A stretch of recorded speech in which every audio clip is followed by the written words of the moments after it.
Our first season as being judges, we were graced with some of the best chefs that have walked through the doors of MasterChef. So then going to the kids, I didn't know how it was going to be, and I've been blown away. I think a bit of both. I think with mentoring the kids, it's quite funny because, you go around and do a bench visit and, they say that they're going to cook something and it rolls off the tongue perfectly. And, even if it mightn't be the right dish for the challenge, even if you think that they maybe could be doing something else, and you kind of try and give them a push in the right direction.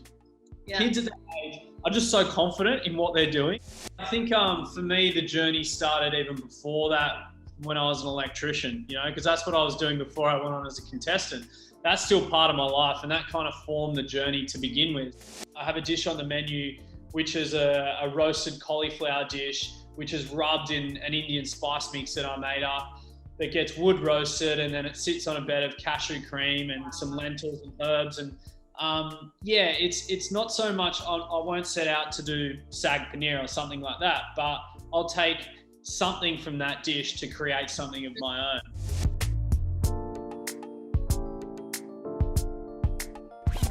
So joining me today all the way from Australia is celebrity chef Andy Allen. Andy, welcome. How are you? Very good. Very good. How are you? I'm doing really well. Very happy to see you. I want to know, how has it been the past few months, with the coronavirus hitting? And, I was also speaking to Jock yesterday and he was telling me all about it. What was your experience like? How has that been for you?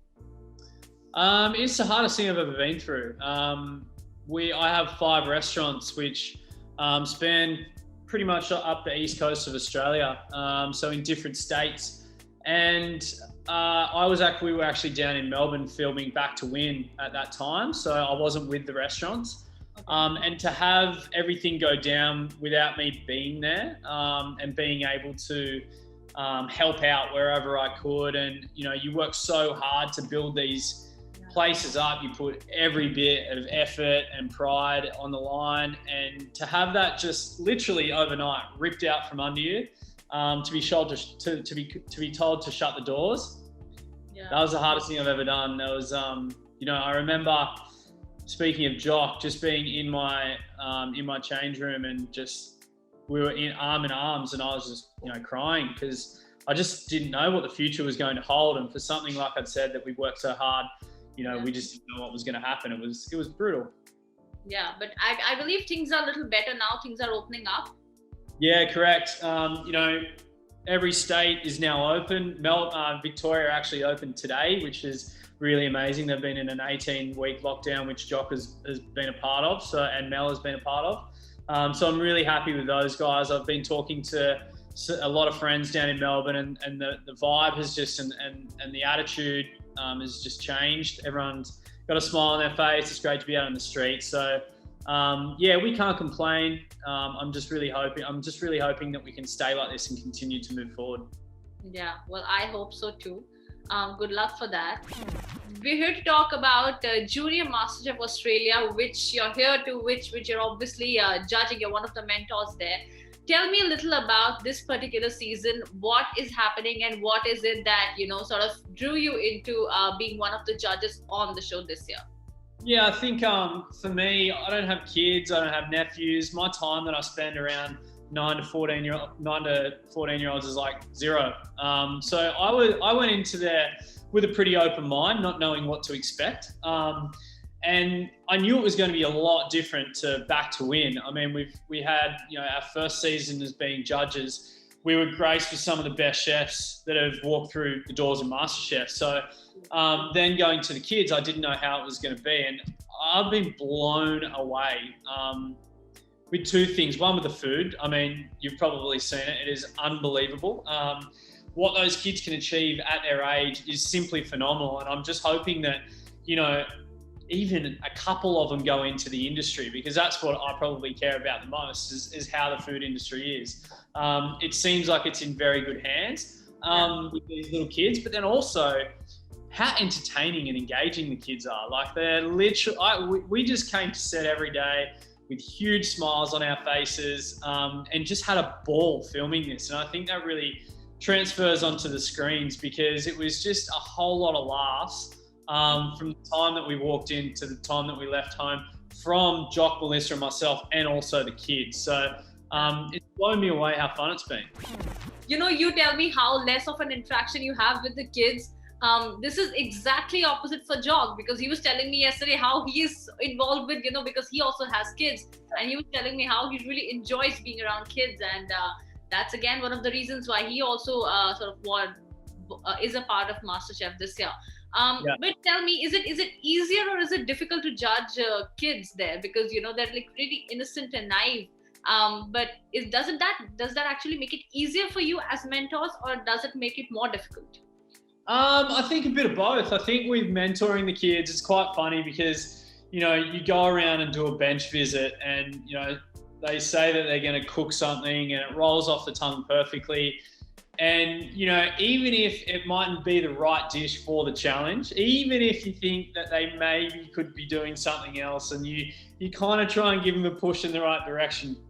Yeah. Kids at that age are just so confident in what they're doing, and they just so like, no, and not that they say it like this, but they're just, I'm going to do it this way, and that's how it turns out. And I can't really knock that. I think it's such a great attitude for someone to have and be so confident in what they can do. And 9 times out of 10, they brought it up, put it down, and it was amazing. So, I think it's it's been an amazing and really fun time. What's really interesting is that you were a part of the MasterChef family even before you became a judge. You were one of the contestants, and I mean, of course, the rest is history. You won. But tell me, how has this entire journey been like for you, from being one of the contestants to now being the judge, being on the other side of the table? How do you think that, things have changed, and what do you feel now that you enter the kitchen, but not as a contestant, but as a mentor, as a judge? Yeah, I think for me, the journey started even before that, when I was an electrician, because that's what I was doing before I went on as a contestant. That's still part of my life, and that kind of formed the journey to begin with. So, me going out on a limb and filling out that application, I never expected that to happen. I didn't fill the application on thinking that I was going to get on the show and win it. I didn't think I'd even get a call back. So I've really just been, within myself, I just try and take one thing at a time. There was not ever did I think that I'd be in this position. So for me, I just think I'm really lucky. I worked super hard outside of MasterChef with my restaurants to try and make sure that they're amazing. And I think that that's what keeps me grounded, because I go from, going down and doing all the glitz and glamour and shooting MasterChef to coming back, and then I'll be in the trenches with the guys on the pans and cooking for, hundreds of people that come through the doors. So that's definitely kept me grounded. And I've always just tried to remain the same me, whether, no matter what's happened, all the good things that have happened, and I'm very grateful for those things. I just still want to be that same guy that I was when I was an electrician. Yeah, well, that's a very inspiring journey out there. Lastly, I want to know, what's your encounter with Indian food and Indian culture? Have you ever been to India, first of all? No, and I am dying to get there.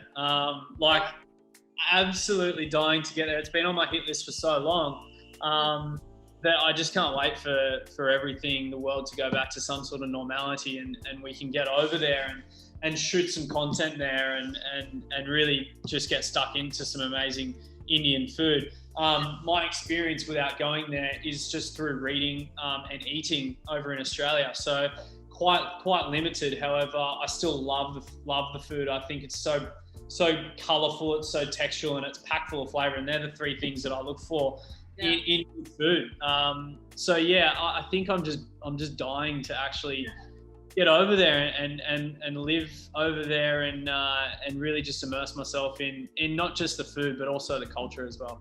Definitely. But you did say that your interaction with Indian food is very limited. Do you have any Indian favorites that you might have tried there in Australia?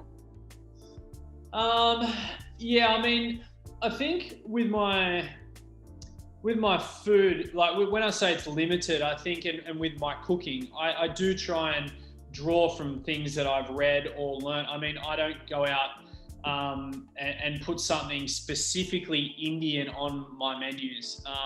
However, I may take an Indian spice mix that I've used. And I was saying this before, I have a dish on the menu, which is a roasted cauliflower dish, which is rubbed in an Indian spice mix that I made up, that gets wood roasted, and then it sits on a bed of cashew cream and some lentils and herbs. And yeah, it's not so much, I won't set out to do sag paneer or something like that, but I'll take something from that dish to create something of my own. I suppose what I'm just begging to get over there and do is just try real, authentic, regional Indian food, because that's what I think, that's for me is the things that I'm not so familiar with, is how the food differs from north to south and east to west. But I think that is something that is so special about Indian cuisine.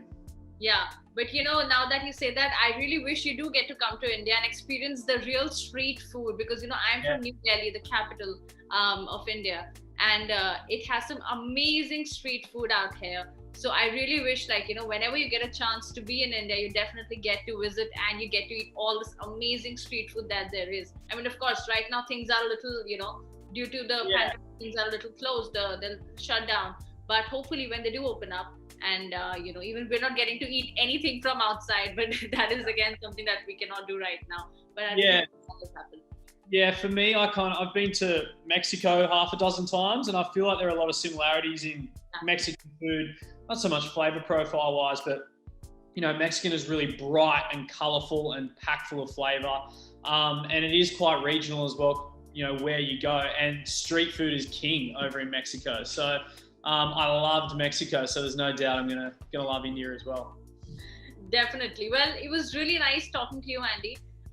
Really wishing you all the very best for Junior MasterChef and for everything else that you'd possibly be doing. I really hope you do get to visit India soon, and we do get to meet and chat and eat some really nice food together. Perfect. Lock it in. Thanks so much for the chat. Thank you. All the best. Stay safe. Thank you.